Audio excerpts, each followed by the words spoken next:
Assalamualaikum warahmatullahi wabarakatuh. Sebelumnya perkenalkan, nama saya Ilma Nurfaida dengan NIM 2106031110078. Di video kali ini saya akan membahas mengenai kinematika kimia. Kinematika kimia merupakan ilmu yang membahas mengenai seberapa cepat suatu reaksi dapat berlangsung. Sedangkan termodinamika merupakan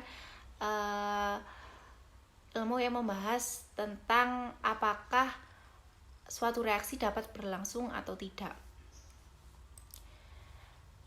Dalam suatu reaksi terdapat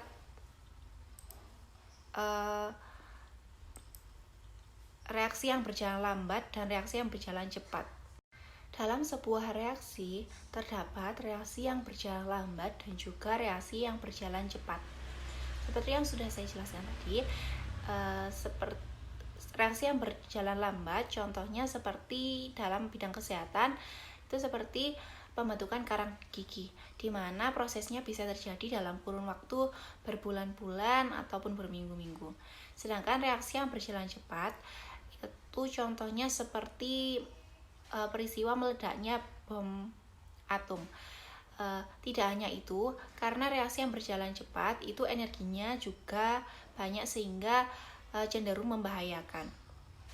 Nah, untuk mengukur seberapa cepat reaksi dapat berlangsung dalam satuan waktu itu dapat menggunakan laju reaksi. Biasanya dinyatakan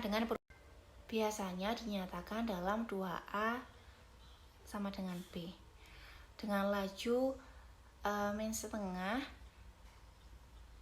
dikali delta A per delta T atau delta B per delta A. Untuk reaksi yang lebih cepat itu biasa menggunakan jika sudah diturunkan akan produk akan bernilai positif. Kalau reaktan bernilai negatif maka produk akan bernilai positif. Dengan demikian dapat dilihat bahwa jumlah molekul reaktan A dengan seiring berjalannya waktu akan semakin turun, sedangkan molekul B semakin berjalannya waktu produk akan semakin bertambah. Faktor-faktor yang mempengaruhi laju reaksi, yang pertama luas kontak. Ketika kontak antar reaktan semakin besar, maka reaksi juga akan semakin besar. Jadi hal tersebut sangat berpengaruh kepada hasil dari laju reaksi. Kemudian yang kedua ada konsentrasi reaktan, di mana semakin tinggi konsentrasi reaktan, maka peluang untuk bertumbukan akan semakin banyak, sehingga reaksi berjalan lebih cepat. Kemudian yang ketiga ada suhu reaksi. Jika suhu dinaikkan, maka reaksi akan bersifat endoterm dan akan berlangsung lebih cepat, seperti dari reaksi biasanya. Kemudian yang keempat, adanya katalisator. Adanya katalisator juga dapat mempercepat reaksi. Jadi, keempat hal tersebutlah yang dapat mempengaruhi laju reaksi. Yang pertama yaitu luas kontak, yang kedua konsentrasi reaktan, yang ketiga suhu reaksi, dan yang keempat katalisator. Pengukuran laju secara percobaan menghasilkan hukum laju yang menyatakan laju dalam konstanta dan konsentrasi reaktan.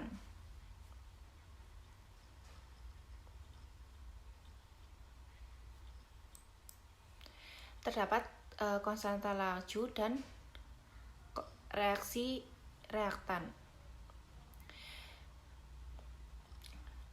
Diketahui bahwa AB ABC sebagai koefisien reaksi. Dengan demikian untuk reaksi PA plus QB menjadi RJ.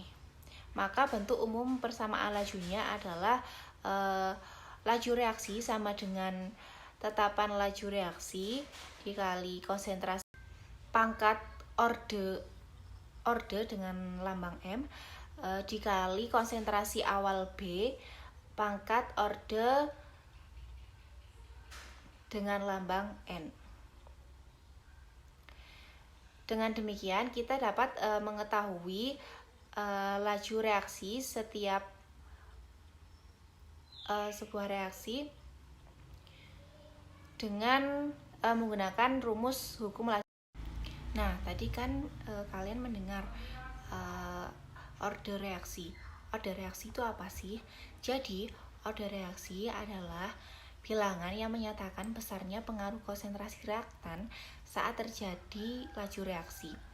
Atau bisa dikatakan laju reaksi merupakan hubungan reaksi dan waktu dengan order reaksi selalu ditentukan oleh konsentrasi produk.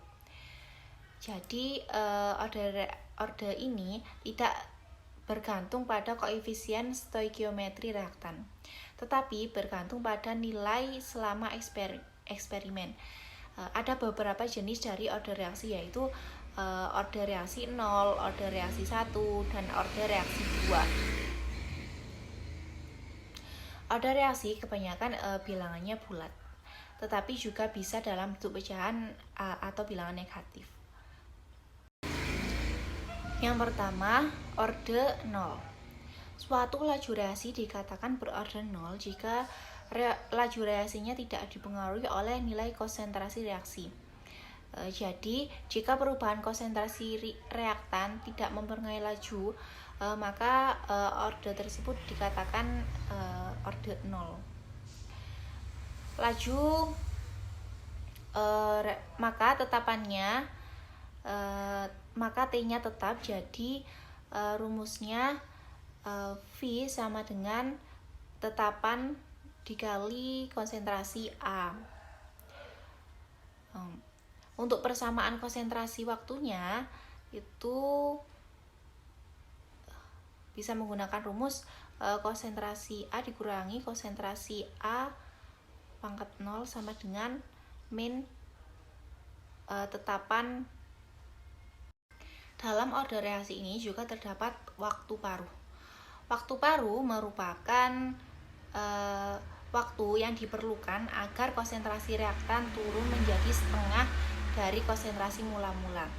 Untuk waktu paruh pada order 0 itu rumusnya bisa menggunakan T sama dengan A0 per 2K.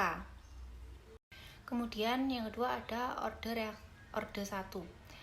Order 1 merupakan suatu reaksi yang dikatakan memiliki order 1 jika laju reaksi berbanding lurus dengan konsentrasi reaktan. Dengan demikian dapat diperoleh rumus V sama dengan tetapan laju dikali konsentrasi A pangkat 1. Jika kurva reaksi melengkung, maka Y sama dengan K kali konsentrasi A dengan X sama dengan T. Jika kurvanya lurus, maka Y sama dengan ln A dan X sama dengan T. Hal tersebut diperoleh dari persamaan konsentrasi waktu, atau dapat disimpulkan karena order 1 ini berbanding lurus, maka jika konsentrasinya dinaikkan 2 kali lipat, maka laju reaksinya juga akan menjadi 2 kali lipat lebih besar. Untuk waktu paruh dari order 1 ini dapat dirumuskan dengan setengah sama dengan 1 per tetapan laju ln dikali ln 2. Ln 2 itu sama dengan 0,693 per K. Waktu paruh orde 1 ini tidak bergantung pada konsentrasi reaktan dan besarnya selalu konstan dan nilai waktu paruh selalu berbanding terbalik dengan konstanta laju. Kemudian yang terakhir ada orde 2. Suatu reaksi dikatakan memiliki orde 2 bila nilai laju reaksinya adalah hasil kuadrat dari perubahan konsentrasinya. Maka dapat dirumuskan bahwa laju sama dengan tetapan laju dikali konsentrasi A pangkat 2. Karena orde reaksi 2 ini adalah kuadrat dari konsentrasi reaktan, maka jika konsentrasinya dinaikkan akan menjadi 2 kali lipat. Jadi laju reaksi akan menjadi 4 kali lipat lebih besar. Apabila konsentrasinya dinaikkan menjadi 4 kali lipat, maka laju reaksinya akan bertambah menjadi 16 kali lebih besar. Dan begitu pula seterusnya.